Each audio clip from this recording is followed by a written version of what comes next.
Assalamualaikum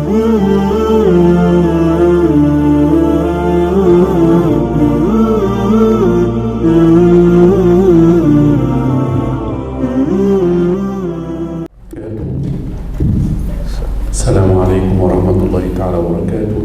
Waalaikumsalam warahmatullahi wabarakatuh. Bismillah walhamdulillahi wassalatu wassalamu ala rasulillahi sallallahu alaihi wasallam. Ahlan wa sahlan Bapak Tali Muslimin, ahlan wa sahlan Ustaz Haris.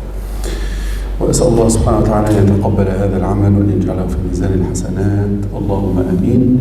ما زلنا مع قصة بني إسرائيل.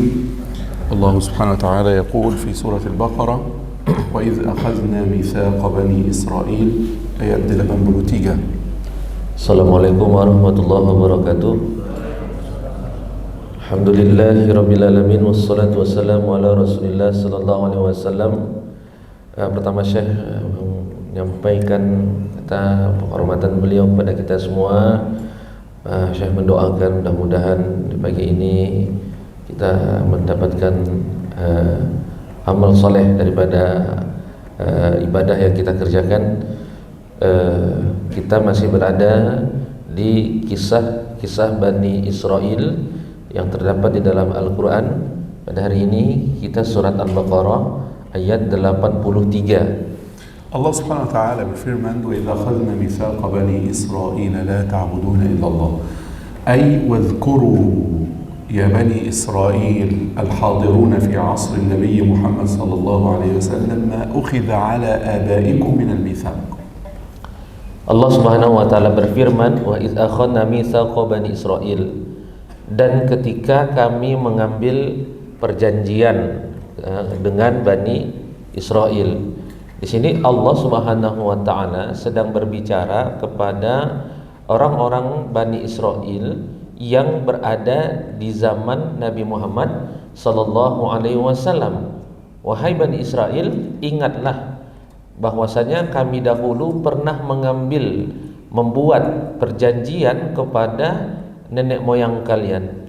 Mata ukhidha alaihim al-mithaq حينما ذهبوا لملاقاة الله تعالى فرفع الجبل فوقهم وإذ نتقنا الجبل فوقهم وكأنه ظلة في سورة الأعراف. الله يحكي في سورة الأعراف أنه رفع الجبل فوق رؤوس بني إسرائيل وأخذ عليهم هذه المواثيق. Bahwasanya dulu Allah Subhanahu wa taala pernah mengangkat gunung Gunung Tursina. Mengangkat gunung Tursina itu diletakkan di atas kepala mereka, ya, di atas kepala Bani Israel. Maka ketika itu Allah membuat perjanjian dengan mereka. طيب ما هي المواثيق التي أخذت عليهم في التوراة وهي موجودة كذلك الآن في هذه الآية في القرآن؟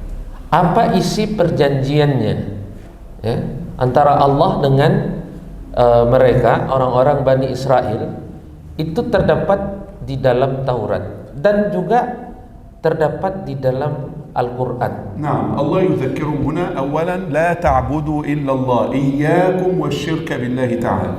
Yang pertama isi perjanjiannya adalah bahwasanya kalian tidak menyembah kecuali kepada Allah. Wa bada'a bi'ibadati Allah ta'ala li'annaha al-aslu wallahu huwa subhanahu wa ta'ala al-khaliq. Dimulai dari, ya, ibadah kepada Allah Subhanahu wa taala terlebih dahulu.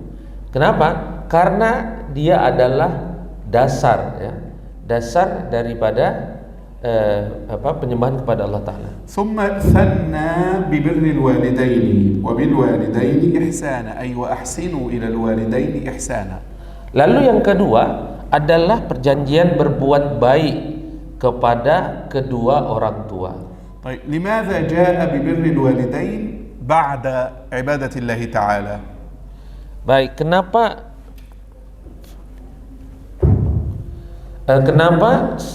ya setelah setelah beribadah kepada Allah Subhanahu wa taala lalu berbuat baik kepada kedua orang tua. لأن الله سبحانه وتعالى سبب نشأتك الأولى والأب والأم هما سبب نشأتك الثانية. Karena Allah Subhanahu wa taala adalah sebab daripada tumbuh kembangnya kamu. Ya. Lalu kedua yaitu orang tua. Orang tua menjadi sebab kedua menjadi tumbuh kembangnya kamu. ولذلك دائما في القرآن الكريم وفي السنة النبوية المشرفة بعد عبادة الله يأتي بر الوالدين. Oleh karena itu di Al-Quran pula ya, setelah kita diperintah untuk menyembah kepada Allah Subhanahu wa taala, setelah itu kita diperintah pula untuk kepada siapa lagi kita? Yaitu kepada kedua orang tua. Harus berbuat baik kepada kedua orang tua. الوصية الثالثة أو الميثاق الثالث الذي أخذ على بني إسرائيل وهو صلة الأقارب. أحسنوا إلى الأقارب. Lalu perjanjian yang ketiga adalah berbuat baik ya, silaturahmi kepada qarib, yaitu kerabat ya, keluarga. نعم. أقرباؤك أقرباء الوالدين أقرباء نعم. Ya, keluarga itu keluarga kedua orang tua kamu.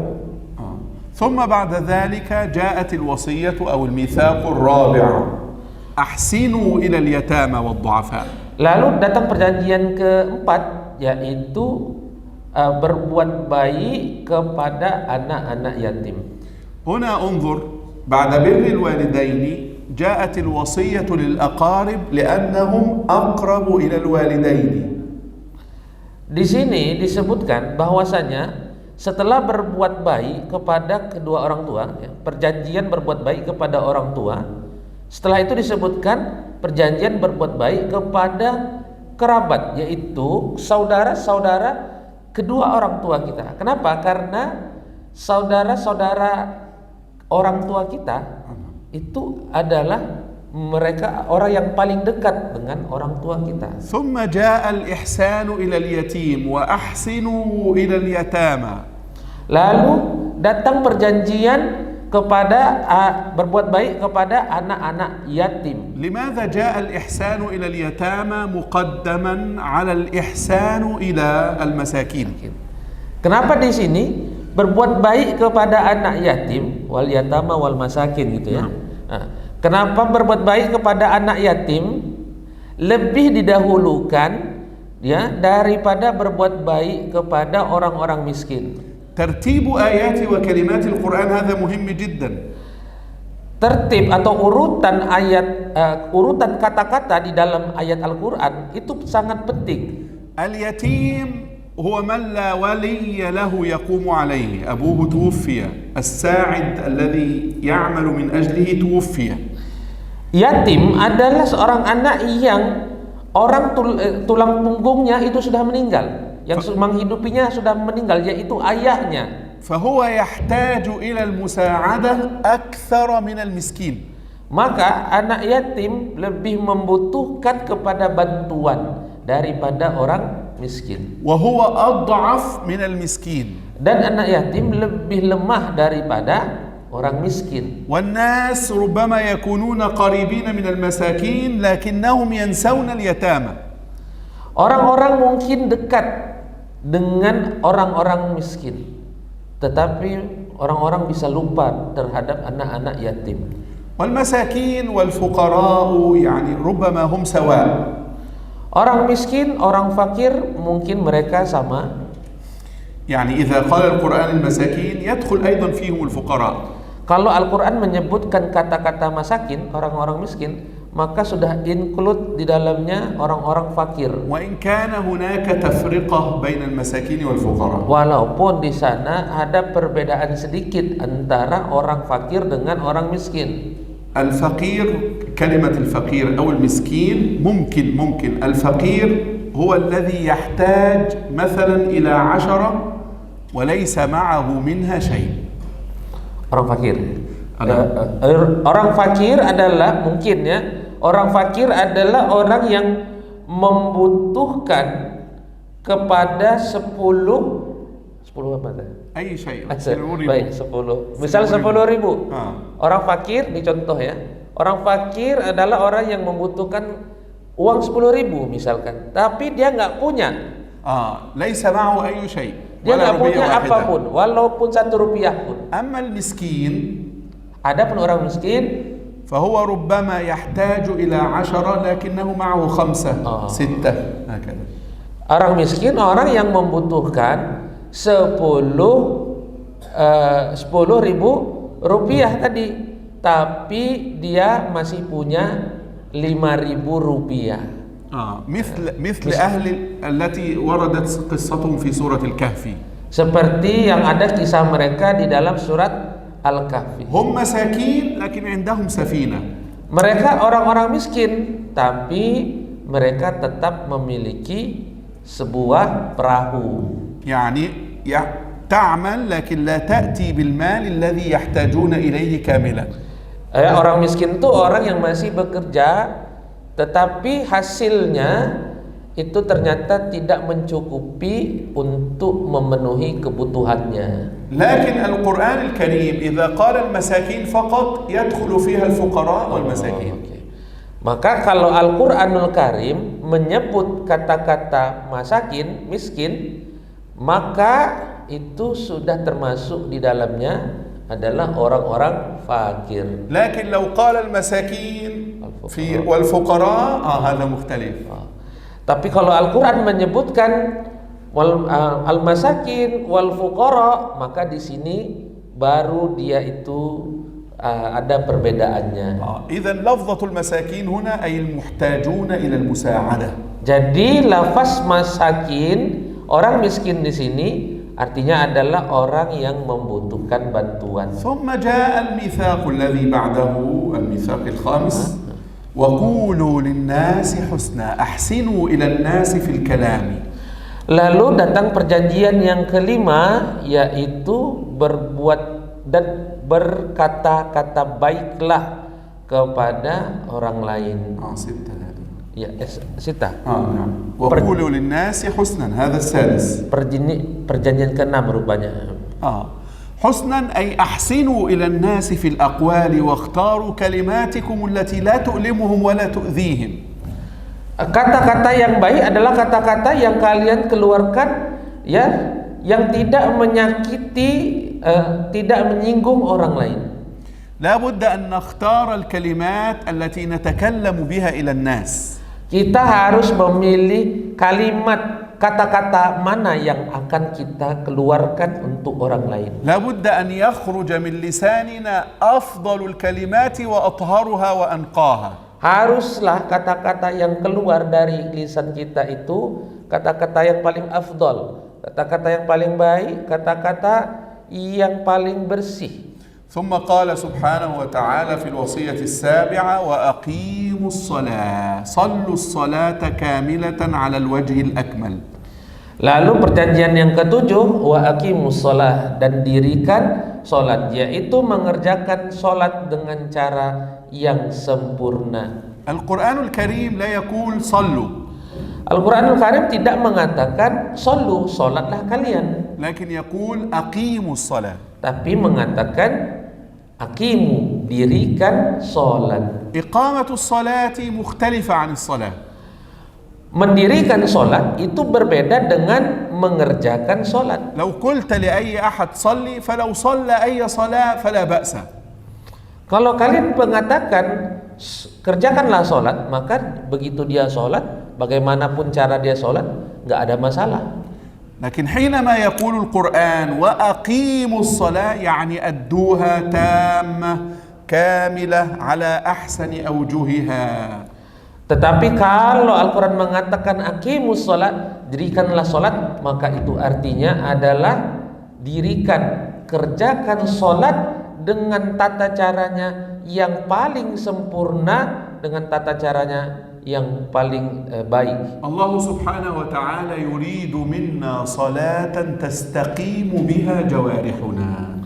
Allah subhanahu wa ta'ala menginginkan dari kita mengerjakan sholat yang mana sholat kita itu akan menjaga seluruh anggota tubuh kita. ثم جاء الميثاق الثامن وآتوا الزكاة. Lalu datang perjanjian yang ke-8, yaitu tunaikanlah zakat. الزكاة الواجبة أو الصدقة. Yaitu zakat yang wajib atau zakat yang sedekah. ثم ماذا فعل بنو إسرائيل مع هذه الوصايا والمواثيق؟ Lalu apa yang dilakukan Bani Israel terhadap perjanjian ini? ماذا فعل الأجداد والآباء وماذا فعل الأبناء في عصر النبي محمد صلى الله عليه وسلم؟ Apa yang dilakukan oleh nenek moyang mereka di zaman Nabi Musa, dan apa yang dilakukan oleh anak cucunya di zaman Nabi Muhammad sallallahu alaihi wasallam. Tawallaitum illa qalilan minkum lam tastajibu wa lam taf'alu wa a'radtum 'anil 'amali bihadha. Yaitu ternyata kalian tawallaitum, ingkar, ya, mengingkari janji tersebut, illa qalilan minhum, kecuali hanya sedikit saja dari kalian, wa antum mu'ridun, dan kalian itu adalah orang-orang yang pembangkang. A'radu yani ka'annahum a'taw zuhurahum li hadhihi al-mawathiq wa lam yaltafitu laha. Seolah-olah mereka memberikan punggung mereka kepada perjanjian ini, dan mereka tidak memperdulikan perjanjian ini. Ka'annahum yad'una Allah subhanahu wa ta'ala khalfa zuhurihim wa la yaltafitun. Seolah-olah mereka meletakkan Allah di belakang punggung mereka, dan mereka tidak berpaling, tidak melihat kepada Allah sedikit pun. Lahidh anna al-Quran yaqul tawallaitum wa lam yaqul tawallaw. هو لا يتكلم عن الماضي إنما يكلمك عن بني إسرائيل أيضا في الحاضر هم متولون. يعني الله سبحانه وتعالى لا يقول تولوا الآباء، لا إنما توليتم جميعا يا بني إسرائيل. Ya, Allah mengatakan di situ tawallaitum, bukan tawallau. Ya, kalau tawallau berarti yang berpaling hanya bapak-bapak mereka saja, nenek moyang mereka saja. Tetapi di sini tawallaitum berarti nenek moyang mereka, merekanya juga. Tawallaitum, kalian, semua kalian dari nenek moyang sampai anak cucunya, semuanya berpaling dari perjanjian kepada Allah. ولذلك القرآن الكريم هنا يخاطب كثيرا بني إسرائيل في عهد النبي محمد صلى الله عليه وسلم أنهم كأنهم فعلوا هذا الذي فعله الآباء. Oleh karena itu Al-Qur'anul Karim yang mengkhitab, ya, berbicara kepada, seolah-olah isi Al-Quran ini untuk mereka semua, untuk orang-orang Bani Israel yang ada di zaman Rasulullah Sallallahu Alaihi Wasallam. انظر العبادات توحيد الله تعالى وعبادته والإحسان إلى الوالدين، وهذه الإحسانات التي جاءت في السورة، هذه العبادات هي سبيل إنقاذ الإنسان. Sabilu apa? إنقاذ الإنسان، الطريق الذي ينجو به الإنسان. Ibadah dan berbuat baik kepada kedua orang tua dan seterusnya, ini adalah jalan manusia untuk inqaz, يعني سبيل إنجاء نجاة. keselamatan. Adalah jalan menuju keselamatan manusia. هذه الوصايا موجودة في القرآن وهي كذلك في التوراة. Wasiat-wasiat ini ada di dalam Al-Quran dan ada di dalam Taurat. كيف علم النبي محمد صلى الله عليه وسلم أنها في التوراة؟ Bagaimana Nabi Muhammad bisa tahu bahwasanya perjanjian-perjanjian ini ada juga di dalam Taurat? وهو لا يعرف القراءة ولا الكتابة. Sementara Nabi Muhammad SAW tidak mengetahui, tidak bisa membaca. والتوراة في هذا الوقت الذي كان فيه النبي محمد صلى الله عليه وسلم لم تكن باللغة العربية بل بالعبرانية. Dan ditambah lagi Taurat di zaman Nabi Muhammad SAW itu bukan berbahasa Arab, tetapi masih berbahasa Ibrani. والعوام لا يعرفون ما فيها. هذا الذي يعلمه إنما هو الأحبار والعلماء. Orang-orang awam juga tidak tahu apa yang ada di dalam Taurat. yang mengetahuinya hanyalah para rahibnya, para ulama Yahudinya. هذا دليل على نبوة النبي صلى الله عليه وسلم. Ini menjadi dalil bahwasanya Nabi Muhammad adalah seorang nabi. لماذا؟ من الذي أخبره بهذا؟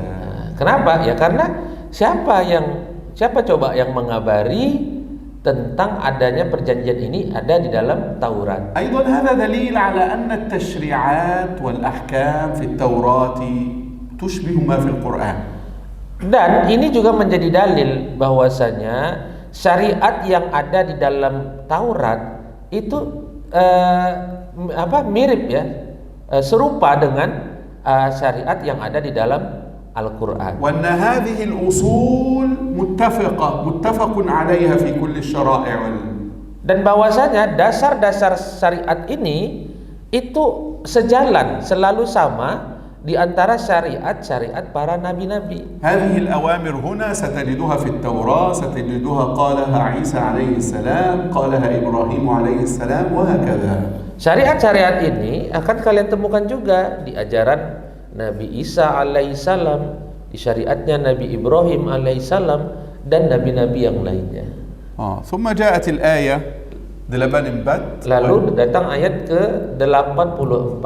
Allah subhanahu wa ta'ala يقول يا بني إسرائيل اذكروا إذ أخذنا عليكم ميثاقكم أي عن الآباء وأنتم كذلك مطالبون بهذا. Lalu Allah subhanahu wa ta'ala berfirman, hai Bani Israel, ingatlah perjanjian kalian dulu, yaitu perjanjian antara bapak kalian dengan Allah, nenek moyang kalian dengan Allah Subhanahu wa taala. انظروا بنو إسرائيل الذين يعيشون بيننا الآن وكانوا يعيشون بين عهد النبي صلى الله عليه وسلم قوم غراب. Lihatlah sekarang saja orang-orang Israel yang ada di zaman kita sekarang. Allah Subhanahu wa taala dan orang-orang Israel yang ada di zaman Nabi Muhammad SAW aneh ya, mereka aneh semua gitu. انظر الله سبحانه وتعالى هنا يقول أخذنا عليكم الميثاق لا ينبغي أن يقتل بعضكم بعضا. Allah membuat perjanjian dengan mereka bahwasanya tidak boleh kalian itu saling membunuh. وإذا تقاتلتم فيما بينكم اليهود مع اليهود لا يجوز أن يأخذ أحدهم دار أخيه. Jika mereka saling membunuh satu sama lain, maka mereka tidak boleh yang mengambil rumah saudaranya, rumah yang membunuh, rumah yang dibunuh.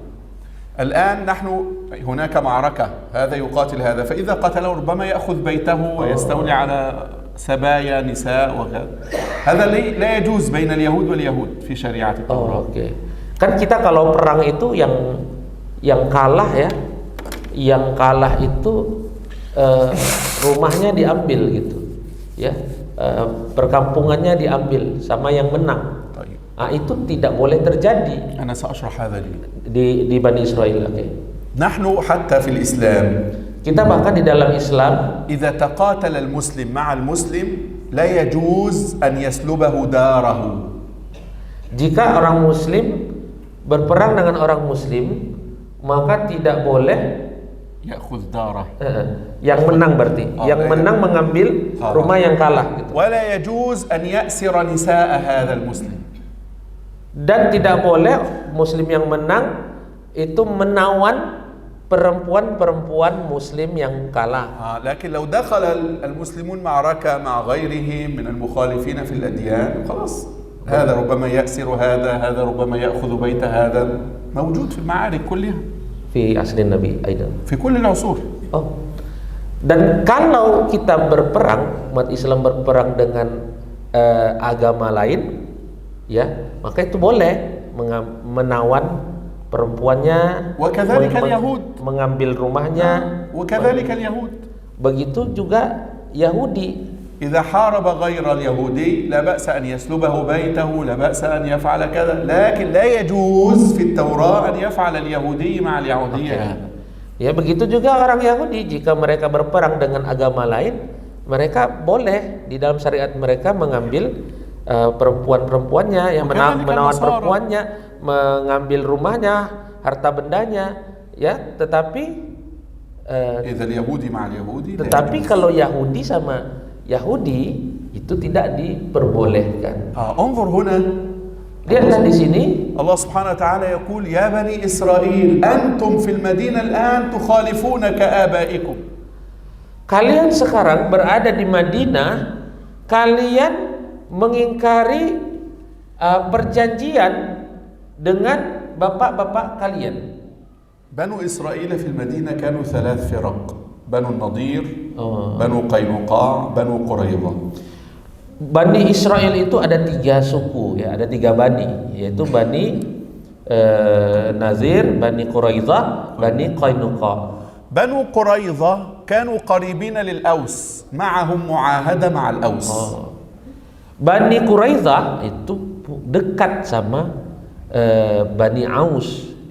الأوس والخزرج هم سكان المدينة من المشركين.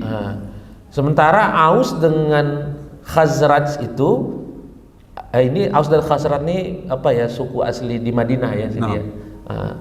Ya, orang Madinah asli, bukan Yahudi, tapi masih musyrik, masih menyembah berhala. Jadi tadi Bani Quraidah tadi itu dekat ya, kerabat, bersahabat dengan Bani Aus. وأما الخزرج فكان بنو النضير وبنو قينقاع يضعون أيديهم في أيديهم. Adapun Bani Khazraj itu dekat dengan ya dan memiliki perjanjian dengan Bani Nazir dan Bani Qainuqa. الآن يتشاجر الأوس مع الخزرج.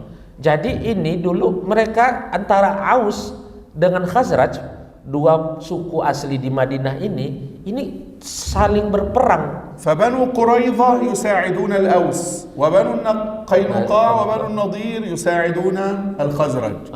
Bani Qainuqa itu kerjanya menolong Bani Aus, benar, Khazraj. Sementara Bani Nazir dan Bani Qainuqa itu selalu menolong Bani Aus. خزرج. Terbalik ya. دوا خزرج. بنو. Oke. Sementara قريظة هم مع الأوس. ya. Maaf ya. Sementara Bani Bani Qainuqa dan Bani Nadir itu selalu membantu Bani Khazraj. فالآن يتقاتل الأوس والخزرج، فاليهود هؤلاء يساعدون هؤلاء ويساعدون، مع أن اليهود لا يجوز أن يقاتلوا أخاهم اليهودي. Nah ini ketika berperang penduduk aslinya antara Aus dengan Khazraj, ini kan penduduk asli nih berperang. Ini malah ketiga suku Yahudi ini mereka juga terpecah gitu kan. Yang satu suku membela Bani Aus, yang 2 suku membela Bani Khazraj. وإذا أخرج الأوس اليهود من بيوتهم لا يتكلم هؤلاء من بنو قريظة.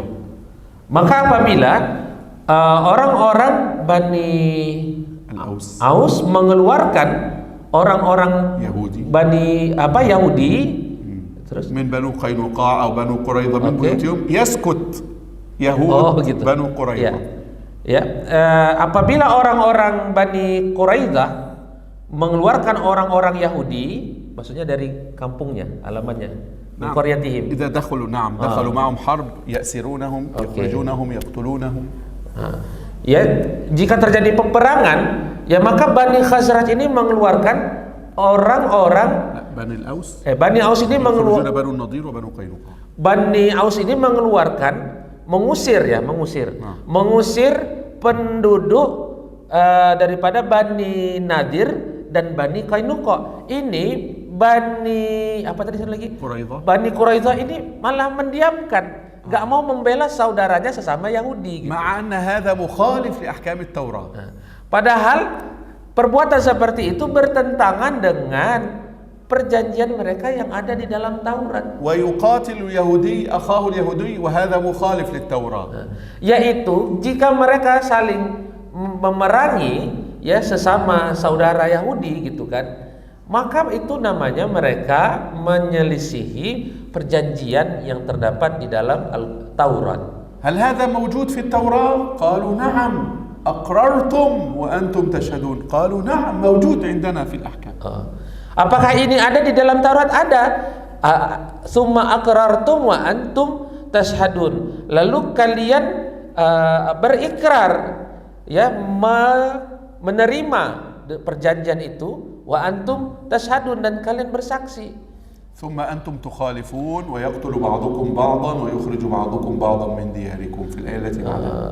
Lalu ternyata kalian yang mengingkari janji kalian sendiri, kalian saling berperang satu dengan lainnya, ya, satu Israel dengan Israel yang lainnya, saling mengusir satu Bani Israel dengan Bani Israel yang lainnya. لكن انظر هؤلاء بنو إسرائيل قوم غراب بني.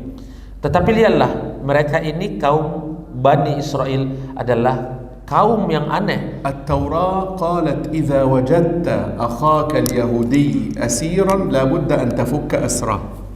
Jika kalian mendapati saudara kalian sesama Yahudi sedang tertawan, maka kalian wajib untuk membebaskannya.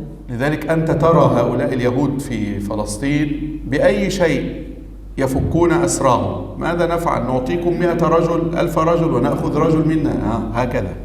Oleh karena itu kita melihat sekarang, ya, orang-orang Yahudi itu selalu berupaya untuk membebaskan, ya, sesama Yahudi dengan cara apapun, ya, dengan apakah ditukar dengan 10 tawanan, 100 tawanan demi untuk menyelamatkan saudaranya sesama Yahudi. هذا تنفيذ لحكم التوراة. Itu adalah untuk melaksanakan hukum yang ada di dalam Taurat. فالآن يقتل بعضهم بعضا ويأخذ بعضهم ديار بعض ويسبي نساءهم، لكن حينما يكون في الأسرى يقول خلاص سأفديه. هذا عجيب. Maka ketika di masa ini, masa Nabi ini, ya, mereka kan berperang tadi, ya, lalu mereka mengusir satu sama lain sesama Yahudi, lalu mereka menawan sesama Yahudi, lalu tiba-tiba setelah itu dia juga yang menebus tawanan-tawanan tersebut. يعني القرآن يقول أفتؤمنون ببعض الكتاب وتكفرون ببعض يقتل بعضكم بعضا ويأسر، هذا مخالف، ثم إذا أسر يفك أسره. يعني عجيب. Lalu Al-Quran mengatakan, apakah kalian itu beriman dengan sebahagian isi kitab dan mengingkari sebahagian isi kitab, ya, di mana mereka itu di satu sisi memerangi sesama saudara Yahudinya, di satu sisi dia menawan sesama saudara Yahudinya, tapi di sisi lain dia juga yang membebaskan saudara Yahudinya. اليهود يأخذون من أحكام التوراة ما يوافق هواهم. Orang-orang Yahudi itu selalu mengambil hukum Taurat sesuai dengan hawa nafsunya. هم لا يتبعون أحكام التوراة في كلها.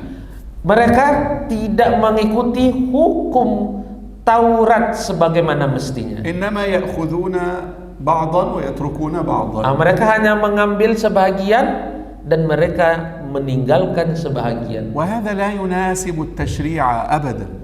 Dan ini tidak sesuai dengan aturan syariat selamanya. نحن ينبغي أن نأخذ بكل الكتاب. Kita harus mengambil semua hukum yang ada di dalam Alkitab. نحن ينبغي أن نحكم كل القرآن في حياتنا. Kita harus berhukum dengan semua isi Al-Quran di dalam kehidupan kita. وإلا سنكون نؤمن ببعض الكتاب ونكفر ببعض ونشبه اليهود.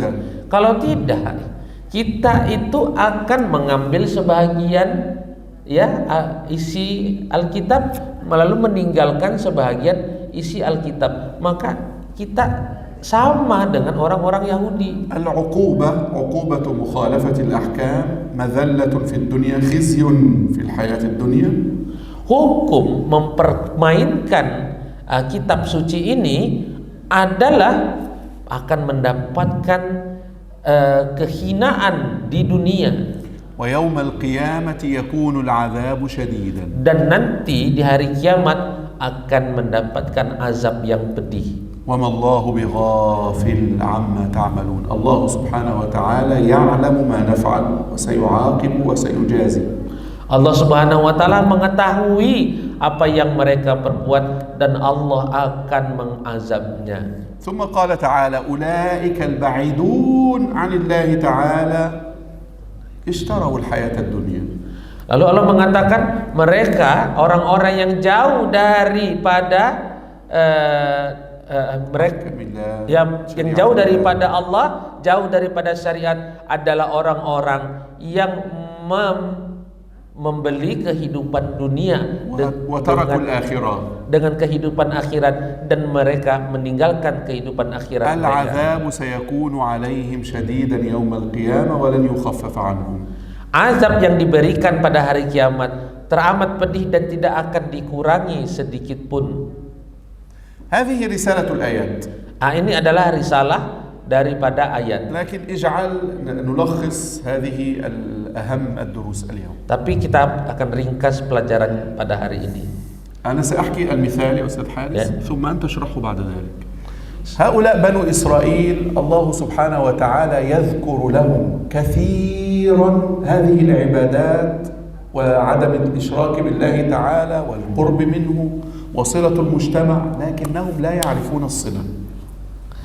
Allah Subhanahu wa taala sudah membuat perjanjian kan dengan mereka untuk tidak menyembah selain kepada Allah, untuk berbuat baik kepada kedua orang tua, untuk bersilaturahmi, berbuat baik kepada manusia. Tetapi sama sekali mereka tidak melakukannya. Banu Israel la ya'rifuna at-tawasul bainan nas. Orang-orang Israel adalah orang-orang yang tidak tahu bagaimana berbuat baik kepada sesama manusia. Daiman fil 'alam kulli satajid bani Israel haula al-yahud qalilul 'adad. Qalilul 'adad. Selamanya kalian akan melihat orang-orang Israel itu di dunia ini jumlah mereka pasti selalu sedikit. Hum la yad'un ila ad-dukhul fil yahudiyyah aslan ya. Mereka tidak akan mengajak orang lain, orang agama lain untuk masuk ke dalam agama Yahudi. Yani al-muslimun مثلا يخرجون إلى البلاد ويدعون الناس من غير المسلمين للدخول، النصارى يخرجون إلى البلاد ويدعون الناس للدخول في النصرانية، أما اليهود لا يفعلون هذا.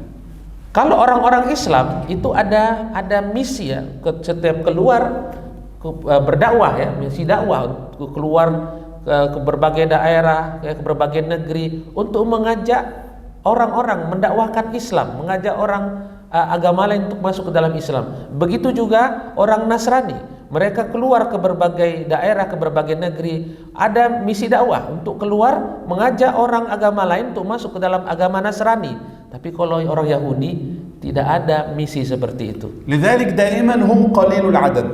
Oleh karena itu orang Yahudi itu jumlahnya selalu sedikit. ولا يرون أن الناس الآخرين يستحقون أن يدخلوا اليهودية أصلا. Dan mereka tidak melihat bahwasanya mereka melihat bahwasanya orang agama lain itu tidak berhak masuk ke dalam agama Yahudi. بل لابد أن يكون خادما لليهود. Bahkan mereka melihat bahwasanya bangsa lain, orang agama lain itu hanyalah pembantu, hanyalah khodim, hanyalah pembantu bagi agama Yahudi. لذلك هؤلاء معزولون دائما عن العالم والتواصل. Oleh karena itu selamanya mereka itu selalu selalu dijauhi, selalu ليس هناك صلة بينهم وبين الناس. Ya, mereka selalu dijauhi gitu oleh penduduk dunia begitu. Karena mereka tidak mengerti bagaimana berbuat baik kepada orang lain. السؤال الآن. Pertanyaannya sekarang adalah كيف حالنا مع هذه المواثيق نحن؟ Bagaimana kondisi antara kita ya kaum muslimin ya nih, orang Islam dengan orang-orang مع هذه المواثيق الذي جاءت في الآيات. Ya. Bagaimana kondisinya, perbedaannya antara kita orang Islam terhadap isi perjanjian ini? Kan kita ada juga kan syariat kita begini, ya menyembah Allah, berbuat baik pada orang tua, zakat, sholat tadi.